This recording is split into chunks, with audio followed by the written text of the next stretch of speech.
আমরা এই বিষয়ে এসএমপির কাছে আমাদের স্পষ্ট বার্তা দিয়েছি যে আগামী দিনে মাদক, অনলাইন জুয়া এবং কিশোর রঙ্গের কোনো তৎপরতা আমরা সিলেটে দেখতে চাই না। এবং এসএমপির কমিশনার মহোদয় আমাদেরকে আশ্বস্ত করেছেন যে এই জন্য যে কাজ করা দরকার আইনের ভিতরে সেই কাজে তিনি করবেন এবং আগামী দিনে এই সমস্যাগুলি নির্মূলের উদ্যোগ নেবেন। মার্কিন শুল্ক যেটি সেটি তো শুধু বাংলাদেশের জন্য না, তবে সবথেকে কম শুল্ক আরোপ করেছে তারা যারা যে সমস্ত দেশের উপর রেসিপ্রোকাল টেরিফ, যেটা টেরিফ, সেই কম টেরিফ ধার্যকৃত দেশের মধ্যে বাংলাদেশ একটা। এই মুহূর্তে বাংলাদেশের উপরে সাধারণ শুল্কের বাইরে 10% টেরিফ প্রয়োগ করা হয়েছে। এটি সর্বনিম্ন, আরও কয়েকটি দেশের এরকম আছে।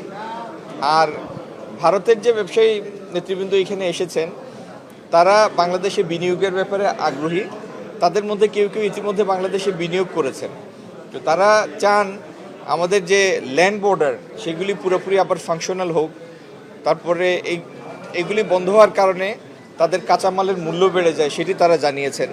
এবং তারা দুটো প্রস্তাব করেছেন। বাংলাদেশের ব্যবসায়ীদের সাথে তারা ইনফ্রাস্ট্রাকচারের বিনিয়োগের জন্য একটা টাস্ক ফোর্স করতে চান এবং ডিজিটাল ইনফ্রাস্ট্রাকচার তৈরির জন্য আমাদের ব্যবসায়ীদের সাথে একটা টাস্ক ফোর্স করতে চান।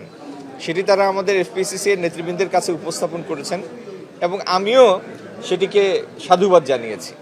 এটি হচ্ছে তাদের প্রস্তাব।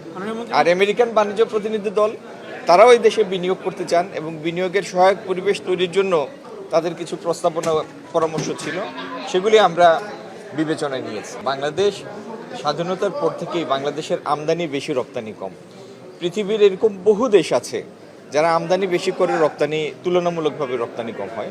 এটি কোনো অস্বাভাবিক বিষয় নয়, কিন্তু আমাদের রপ্তানির পরিমাণ বাড়ালে আমদানির পরিমাণও বাড়বে। রপ্তানি এবং আমদানি মানে আমাদের ট্রেড ভলিউম আরও বহুগুণে বৃদ্ধি করা আবশ্যক, যেটি আমাদের অর্থনীতির সাইজের সাথে কমপ্লিমেন্টারি হবে।